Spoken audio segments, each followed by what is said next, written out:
Search करेंगे GST offline tool. ठीक है, यहाँ से डाउनलोड GST या रिटर्न ऑफलाइन टूल। आप GST पोर्टल पे भी जाते हो तो भी सेम आता है, यहाँ download offline tool, return offline tool. ठीक है, यहाँ पे हम R1 का जो रिटर्न ऑफलाइन टूल है वो डाउनलोड करेंगे, जिसकी हम फाइलिंग करना सीखेंगे। ठीक है, यहाँ से हम प्रोसीड करेंगे। ये इसका विनरार सेटअप डाउनलोड करवाएगा। ये डाउनलोड्स में मैंने डाल दिया, कुछ सेकेंड्स ही लगेंगे, ज़्यादा टाइम नहीं लेगा, ये छोटा सा हो गया। डबल क्लिक करोगे, डबल क्लिक करके मेन ये वाला जो है ये हमें एक्सट्रैक्ट करना है। ठीक है, चाहे तो आप यहाँ से डायरेक्ट रन भी कर सकते हो। ठीक है, यहाँ से एक्सट्रैक्ट ऑल कर लो, चाहे डायरेक्ट रन करना है रन कर लेना। मैं एक्सट्रैक्ट ऑल कर रही हूँ, इससे वो डेस्कटॉप पे आ जाओगे, इसे इंस्टॉल करना आसान हो जाएगा। ये आ गया GST ऑफलाइन टूल।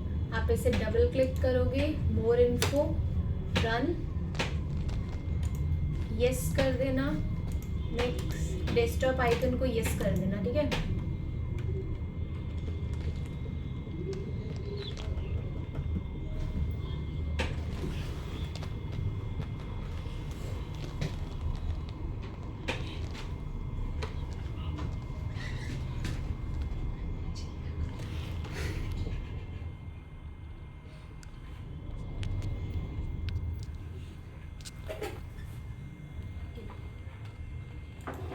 हो गया ये ऑफलाइन टूल डाउनलोड। ये फिनिश पे क्लिक किया, वापस डेस्कटॉप पे आ जाते हैं एक बार, क्योंकि डेस्कटॉप पे वो डाउनलोड हो चुका है। ये GST ऑफलाइन टूल, इस पे डबल क्लिक करोगे, यहाँ पे एप्लीकेशन आपका स्टार्ट हो जाएगा। अब यहाँ से हम क्या करेंगे, हम लोग अपने इनवॉइसेस को अपडेट करेंगे। तो हम यहाँ से न्यू पे क्लिक करेंगे। हम कौन सी फाइलिंग कर रहे हैं, R1 की फाइलिंग कर रहे हैं। R2 हम सिर्फ चेक करते हैं, है ना। GST की 3 रिपोर्ट्स होती हैं, R1, R2 और 3। R1 सेल्स को दिखाती है, R2 परचेजेस को दिखाती है, और 3B कंसोलिडेटेड रिपोर्ट होती है जिसमें परचेज सेल दोनों आते हैं। ठीक है, हम लोग जो फाइलिंग करते हैं वो सिर्फ R1 की करते हैं। परचेज हमें तब रिफ्लेक्ट होगी जब हमारा सेलर यानी कि जो इससे हमने सामान खरीदा है वो अपनी R1 चढ़ाएगा, उसकी R1 हमारी 2B, हमारी R1 किसी और पर्सन के लिए 2B होगी, यानी जिसको हमने सामान बेचा वो उसके लिए 2 बनेगी, राइट।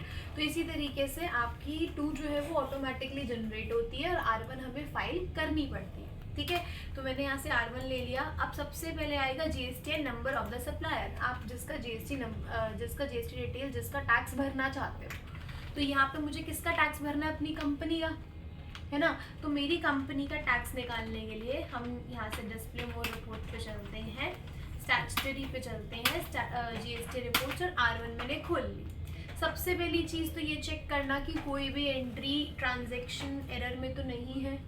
अगर यहाँ पर आ रही है अनसर्टेन ट्रांजैक्शन करेक्शन नीडेड, तो इसका मतलब है कि उस एंट्री में कुछ ना कुछ गलती है।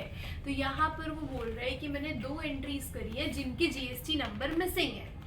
ठीक है, तो मेरे को जहाँ तक याद है कि मैंने कस्टमर 2 जो है वो दिल्ली से बनाया था, इसी वजह से वहाँ पे CGST SGST कट रहा है, और ये मैंने हरियाणा से बनाया था। ठीक है, तो अब इसके GST नंबर डालते हैं। हम यहाँ पे प्रेस करेंगे Alt R किस लिए, मल्टी ऑल्टर के लिए, मुझे एक साथ दोनों के GST नंबर्स डालने हैं। ठीक है, तो मैंने प्रेस किया Alt R।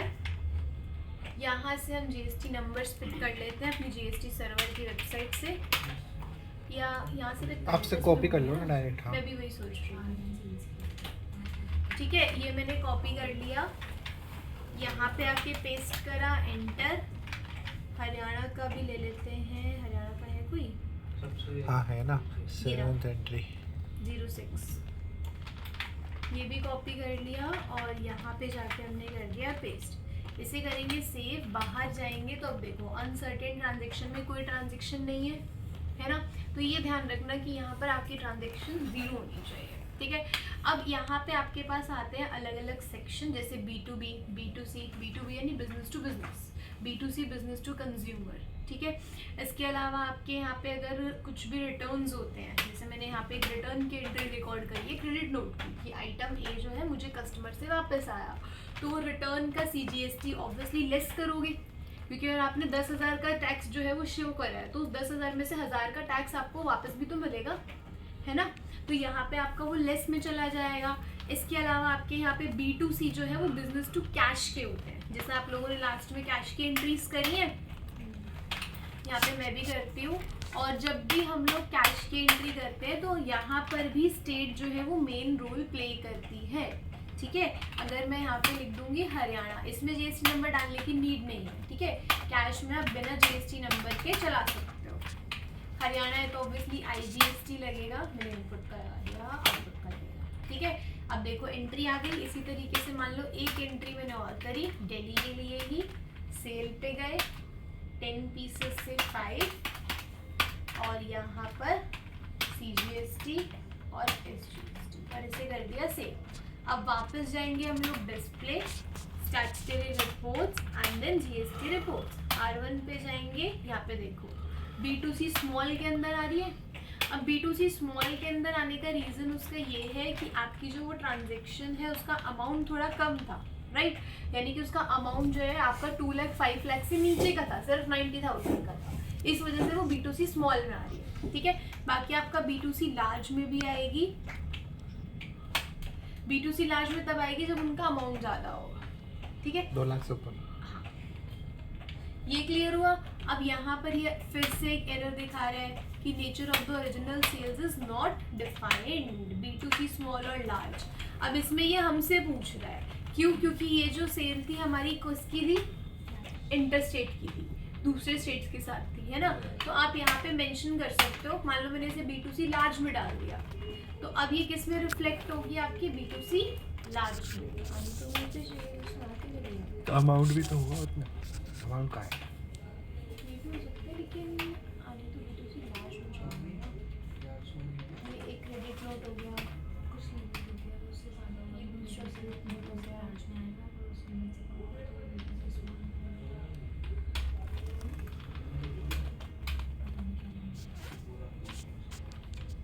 अमाउंट बोला ना आपने, अमाउंट मेंटर तो करता होगा फिर। अमाउंट का तो है लेकिन वो एंट्री भी तो शो करनी चाहिए, वो एंट्री कहाँ अब ऐड कर दी इसने। ये एक क्रेडिट नोट बनाया, उसने वो डाल दी क्रेडिट नोट। मैम कुछ बोलना है? नहीं, एक मिनट रुको, एक बार चेक करते हैं। ये कैश की थी। अच्छा ये रिकॉर्ड क्रेडिट नोट में हुई है क्योंकि मैंने ओपन कर रखी थी ना क्रेडिट नोट, इसलिए वो क्या सेल मतलब में क्या हुआ? हुआ ये कि मैंने क्रेडिट नोट की एंट्री करी थी जिसकी वजह से मेरा क्रेडिट नोट का वाउचर ओपन था और मैंने उसी में वो डाल दी, समझे। मैंने मेरी कैश सेल की एंट्री सेल की जगह क्रेडिट नोट में डाल दी जिसकी वजह से वो दिक्कत दे रहा था। क्लियर है। अब जाके चेक करते हैं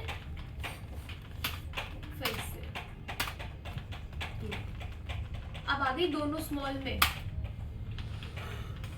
ड्यू टू अमाउंट, ठीक है। दिक्कत ये थी कि मैंने वहाँ पे क्रेडिट ओपन करा था जिसकी वजह से एंट्री क्रेडिट नोट में चली गई थी, इसी वजह से वो माइनस में दिखा रहा था, ठीक है। अब यहाँ पे क्लियर है। स्मॉल का अमाउंट क्या है? 2.5 लाख से 3 लाख। 2.5 लाख से 3 लाख के बीच में, उससे नीचे का अमाउंट होगा, उससे ज़्यादा कुछ भी, ठीक है। अब यहाँ पर इसे चढ़ाते हैं हम लोग अपने फाइल के अंदर। सबसे पहले तो जो यहाँ पे है ये GST रजिस्ट्रेशन नंबर, ये कहाँ पे जाएगा, यहाँ पे जाएगा। आप लोगों ने अपनी कंपनी का नंबर ये डाला है रवि का, है ना, तो यही नंबर आपको यहाँ पर सेम डालना पड़ेगा, ठीक है। कौन से ईयर की फाइलिंग कर रहे हो, ईयर में कौन से मंथ की कर रहे हो, स्पेशल इकोनॉमिक जोन के अंडर आते हो, नहीं। टैक्स पेयर क्वार्टरली फाइल करते हो, नहीं, हम मंथली फाइल करते हैं, राइट। इसके अलावा आपके टर्नओवर 5 करोड़ से ऊपर है, अगर है एग्रीगेट टर्नओवर तो आप येस कर सकते हो, एल्स आप अभी के लिए नो कर दो, ठीक है। अब इसे प्रोसीड करेंगे, येस करेंगे तो सेम इसी तरीके से आपकी जो विंडो है ऑनलाइन पोर्टल पे खुल के आती है। बस इंटरफेस का थोड़ा बहुत डिफरेंस होता है, जैसे आपको सेक्शंस यहाँ पे दिख रहे हैं, लिस्ट में दिख रहे हैं, है ना, ड्रॉप डाउन लिस्ट में, लेकिन उसमें सेक्शन इस तरीके से बॉक्स में बने होते हैं। मतलब एक पर्टिकुलर सेक्शन होगा B2B का, दूसरा जो है बॉक्स होगा आपका B2C का, तीसरा बॉक्स जो होगा डेबिट नोट का, उसमें बॉक्सेस बने होते हैं। इसमें लिस्ट में दिखाए, उसमें बॉक्सेस में बनेगा, ठीक है। अब यहाँ पे हमारी जो एंट्री है टेली में किस में है, B2B। ये जो एंट्रीज है किस में है, B2B में। तो यहाँ पे भी जब हम लोग सेलेक्ट करेंगे तो किसको सेलेक्ट करेंगे, B2B। ठीक है। अब B2B में सबसे पहली चीज़ वो क्या मांग रहे हैं, GST नंबर। यहाँ से हम जाएंगे, एंटर करेंगे, ये हमारे कस्टमर्स का GST नंबर है, ये 06AAA ये आपको यहाँ पे लिखने पड़ेंगे, AAA और क्या था 1206 D2ZJ 1206 D2ZJ। ठीक है। अगर यहाँ पर आप GST नंबर गलत लिखते हो तो आप आगे फाइल नहीं कर पाओगे। ठीक है। तो यहाँ पे आपको GST नंबर लिखना है। इसके बाद उस कस्टमर का नाम क्या था, हमने इसके GST नंबर्स बाद में डाले हैं, इसकी वजह से वो यहाँ पे नाम नहीं लिखा रहा। एंटर करोगे तो दिख जाएगा नाम उसका। क्या नाम हमने रखा है, कस्टमर 3। तो मैंने यहाँ पे उसका नाम लिख दिया कस्टमर 3। ठीक है। अब इसके बाद इनवॉइस नंबर क्या है उसका, इनवॉइस नंबर की डिटेल भी आपको यहाँ पे ही मिलेगी अंदर जा कर के। इसमें जैसे यहाँ पे ये वाउचर नंबर आ रहा है ना 4, तो ये हमारा इनवॉइस नंबर है। हम लोग चाहे तो खुद से भी लिख सकते हैं। इसके बाद इनवॉइस की डेट क्या है, मैं दिसंबर मंथ में ले रही हूँ। उसका शॉर्टकट होंगे उसका 2 कॉलम वाले, अच्छा एक बार करके रिपीट करवा देंगे। वो मैक्रो वाला है, कौन सा बोल रहे वो 2 कॉलम नहीं था जो पूछा था मैंने, हो नहीं रहा था, बार बार आ रहा था। एक बार 2 कॉलम क्या F4 प्रेस करो, बार बार करना, अच्छा वो F4 से रिपीट करो। समझ गई। ठीक है। यहाँ पर डेट आ जाएगी, यहाँ पे आएगा टोटल इनवॉइस अमाउंट। अब हमारा इनवॉइस अमाउंट क्या है इस पर्टिकुलर के लिए, 2,89,800 2,89,800। स्टेट उसने ऑटोमेटिकली ले ली, इंटर स्टेट उसने ऑटोमेटिकली ले ली। इनवॉइस टाइप हमारा B2B का रहेगा, स्पेशल इकोनॉमिक जोन या इसके अंडर नहीं है। ठीक है। इसके अलावा हम आ जाएंगे आगे, रिवर्स चार्ज को हमें एप्लीकेबल नहीं करना है, यहाँ पे कुछ चेंजेस नहीं करने हैं। इसके बाद हम जाएंगे एक्शंस के ऑप्शन पे। अब इस पे हमें चेक करना है हमारा परसेंटेज कितना लगा है, टैक्स का परसेंटेज। ये सिर्फ टैक्स का ब्रेकअप शो कर सकता है। यहाँ से येस करोगे, F12 से इसे सेव करोगे तो ये आपका टैक्स का ब्रेकअप शो करेगा, परसेंटेज शो नहीं करेगा। ठीक है। एंटर करो, कंट्रोल O प्रेस करो, कंट्रोल O के बाद GST टैक्स एनालिसिस आएगा, इस पे एंटर करना। यहाँ पे ऑल्ट F5 करोगे तो टैक्स परसेंटेज आपको यहाँ पे दिख जाएगा, कितना है 5%। तो हमें यहाँ पे कौन से स्लैब पे जाना है, 5% वाले स्लैब पे। अब 5% वाले स्लैब पे वो क्या मांग रहा है, टोटल टैक्सेबल अमाउंट। अब टैक्सेबल अमाउंट क्या है, 2,76,000 यानी टैक्स लगने से पहले वाला अमाउंट। यहाँ पे लिखोगे 2,76,000, टैक्स ऑटोमेटिकली कैलकुलेट होगा। यहाँ से क्रॉस चेक करो, 13,800 इसे सेव कर दो। हर सेल की एंट्री हर महीने इसी तरीके से फाइल की जाती है, सेल्स की सारी सेल्स। 206 D1ZI ठीक है। अब इसके बाद इसमें किसका नाम लिखा हुआ है, राज का, तो यहाँ पे राज का नाम आ गया। इनवॉइस नंबर यहाँ पे है आपका 2, तो आपने 2 लिख दिया। इसके बाद आएगी आपकी जिस डेट पे आपने एंट्री करी है वो अमाउंट। टोटल इनवॉइस का अमाउंट कितना है, इनवॉइस का अमाउंट कितना है 28,000। तो यहाँ पे जाएगा आपका 28,000। स्टेट उसने ऑटोमेटिकली सेलेक्ट कर ली। यहाँ पे सेलेक्ट करेंगे B2B और फिर क्लिक करेंगे एक्शंस पे। अब इसका टैक्स परसेंटेज जानने के लिए हमें क्या करना पड़ेगा, इसके अंदर एंटर करके कंट्रोल O करके टैक्स एनालिसिस रिपोर्ट खोलनी पड़ेगी। 6+6 यानी कितना % टैक्स लगा है, कंट्रोल O करके दोबारा बता देती हूँ, 12% टैक्स लगा है ना, 12%। और अब इनवॉइस का टैक्सेबल अमाउंट कितना है, टैक्सेबल अमाउंट कितना है 25,000 है ना। ऊपर हेडिंग सब लिखी हुई है, बस तुम्हें सेम हेडिंग को छांटना है। यहाँ पे लिखा 25,000, 1,500, 1,500, यहाँ पे 1,500 और 1,500 और इसे कर देंगे सेव। ठीक है। और जो तुम ये बोल रहे हो कि हमें टैक्स का परसेंटेज कैसे देखना है ना, तो उसकी 2 शॉर्टकट कीज है। अपना वाउचर खोलो, कंट्रोल ओ, और एक उसके आगे लिखी है ऑल्ट ए। कंट्रोल ओ से खुलती है रिलेटेड रिपोर्ट्स, जिस पे जाके आप जीएसटी पोर्टल व्यू भी देख सकते हो इनवॉइस का, मतलब जीएसटी पोर्टल पे ये इस तरीके से रिफ्लेक्ट होगा, ठीक है। बाकी अगर आप प्रेस करते हो ऑल्ट ए तो आप टैक्स एनालिसिस पे आ जाओगे, जिसमें वो ये बताएगा कि आपने किस लेवल पे टैक्स लगाया है, कितना परसेंटेज लगाया है, वैल्यू कितनी, ठीक है। और कंट्रोल ओ और ऑल्ट ए दोनों क्लियर है। अब B2B की एंट्रीज तो क्लियर हो गई। अब चलते हैं यहाँ से इसकी एंट्री पे, इनवॉइस B2C, ठीक है। अब यहाँ से आपको फिर से सेक्शन को चेंज करना होगा और यहाँ पे आप सेलेक्ट करोगे B2C। स्मॉल है तो स्मॉल, लार्ज है तो लार्ज, ठीक है। स्मॉल पे क्लिक करा, अब टाइप में आ जाएगा other than e commerce. Place of supply क्या है, इसमें सब सामने सामने है, दिल्ली, यहाँ पे मैंने लिख दिया दिल्ली।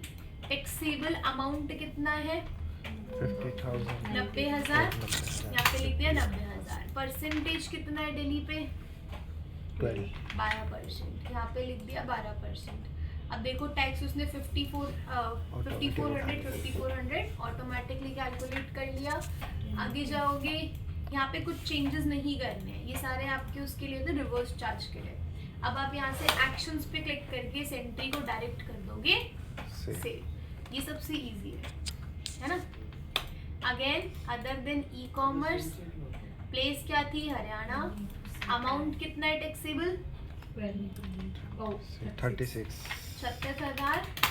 परसेंटेज 12%, और टैक्स उसने ऑटोमेटिकली आईजीएसटी में कैलकुलेट कर और एक्शंस पे क्लिक करके कर दिया सेव, ठीक है। ये है हमारा B2C। अब B2C के बाद यहाँ पे क्या है, क्रेडिट नोट और डेबिट नोट्स रजिस्टर्ड पार्टी के लिए। इसके लिए फिर से हम जाएंगे यहाँ से credit note, debit note, registered party 9B, same level पे आ जाएंगे। इसमें सेम तरीके से एंट्री होगी जैसे हमने B2B में करी थी ना, सेम स्ट्रक्चर है। तो यहाँ पे अगेन रिसीवर का जो ये है जीएसटी नंबर वो आएगा। इसमें बस ये दिक्कत है कि आप कॉपी पेस्ट नहीं कर सकते हो, लिखना पड़ेगा 07AY LYPK 4071 G1ZP, ठीक है। रिसीवर का नाम क्या है, कस्टमर, यहाँ पर आ जाएगा हमारा कस्टमर। नोट नंबर जो भी आपका वाउचर काउंट होगा वो आएगा, ठीक है। इनवॉइस नोट नंबर जो होगा, यहाँ पे डेट सेलेक्ट कर सकते हो। डेट सेम होना जरूरी है। अभी के लिए मैं कुछ भी डाल रही हूँ, बट यूजुअली इनवॉइसेस पे डेट मेंशन होती है, तो आपको यहाँ पे वही डेट सेलेक्ट करना है, ठीक है। अभी के लिए मैं एजुकेशनल मोड में चला रही हूँ, तो वो सारी 1 तारीख पे एंटर हुई है। लेकिन अगर मैंने 1 ही तारीख को सामान खरीदा तो ऑब्वियसली मैं 1 ही तारीख को क्रेडिट नोट नहीं जनरेट करवाऊंगी ना, उसको वो सामान मेरे पास आएगा, मैं उसे चेक करूंगी, फिर उसके बाद ही तो क्रेडिट नोट जनरेट होगा, है ना। स्टेट उसने ले ली, रिवर्स चार्ज में हमें नहीं करना। अब यहाँ पर क्रेडिट नोट है या डेबिट नोट है, ये आपको सेलेक्ट करना पड़ेगा। हमने क्रेडिट नोट बनाया रिटर्न के लिए, तो यहाँ पे क्रेडिट नोट आ गया। अब यहाँ पर है आपके नोट की वैल्यू कितनी है, यानी कि आपके इनवॉइस का अमाउंट कितना है, 22,420 रेगुलर B2B के अंदर आ जाएगा। और अगेन यहाँ पे क्या करेंगे, एक्शंस, कितना परसेंटेज ऑफ टैक्स है वो देखने के लिए फिर से आपको क्या करना पड़ेगा, ऑल्ट ए या कंट्रोल ओ, और यहाँ पे 18% टैक्स है, तो 18% के स्लैब रेट पे जाके हमें क्या भरना है, टैक्सेबल अमाउंट।